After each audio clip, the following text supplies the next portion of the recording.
What's up, guys? Welcome back to Triton Podcast YouTube channel. I'm Callum, and this is the top 5 stadiums in Super League. Now, we always do mention stadiums and things like that, but I want to just name, in my opinion, the top 5 currently in Super League. You'll get the gist whilst we're going through of the criterion, my thought process behind each pick. And yeah, before we get into it, if you haven't already, please subscribe, as we have still got the competition going and you could win a free shirt, so you might as well do it. And yeah, let's get straight into it at number 5. Number 5, I've gone Wigan. Arguably the best team in the world right now. That's up for you guys to debate.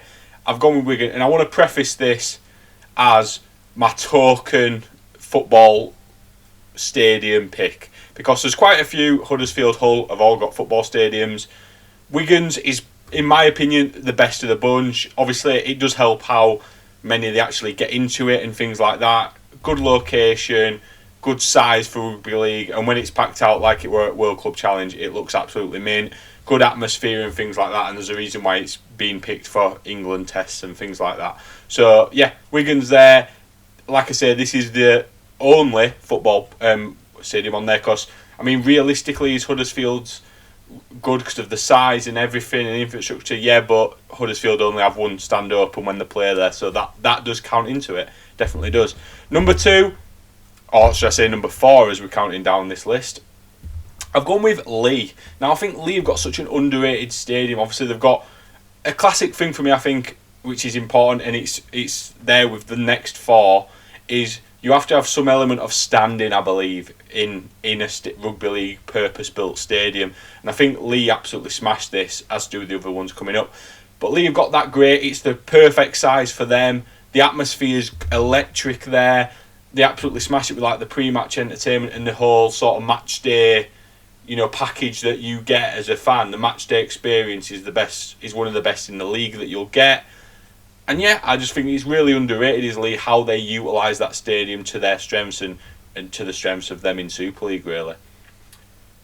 Number 3, I've got Headingley. It's an interesting one, is Headingley, because it could be high, it depends how you look at it. We'll go through the pluses. Again, it's got the standing areas for the home fans, and obviously for the away fans, which will come to the away fans. Obviously, it's all been recently done up as well. It's purpose-built for Rugby League. The atmosphere is great. It looks great on telly when you're there, and they obviously fill it as well, which helps. So the atmosphere is good, and it always just looks good and feels good whilst you feel part of it. Again, match day entertainment, they smashed that as well. Always really good, like even if it's just a light show before kick-off, it just adds something to the atmosphere and to the occasion. And yeah, great location in Headingley as well, as we know. Bad side of it, the away terrace. Obviously, that's the one thing that everyone sort of shits on it for, but I think the rest of it more than makes up for it. If it had an away side that was undercover and sort of maybe a bit bigger, it'd easily probably be number 1 on this list, let's be honest. But number 3 is where it's landed.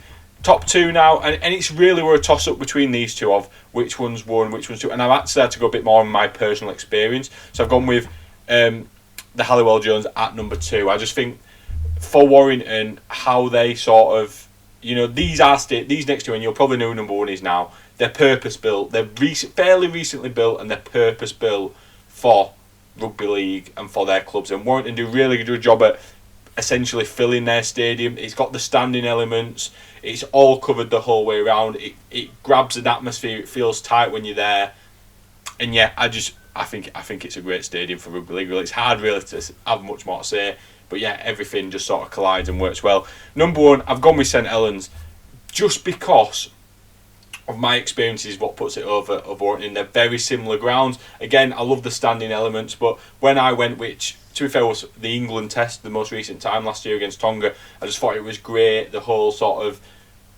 location's good because, whether you like St Helens Town Centre or not, it's right there on the doorstep. You can get to shops, you can get to restaurants, fast food, whatever you need, it's all there, pubs, everything, it's there.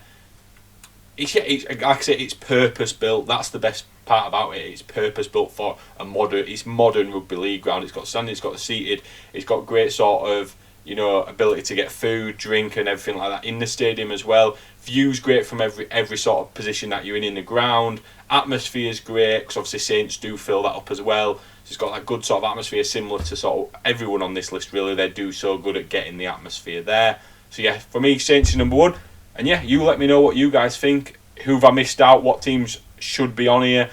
There's obviously a lot of teams, and there's, you know, it's hard to get everyone in a list like this. But yeah, let me know your thoughts, and thanks for watching, guys. We'll see you later.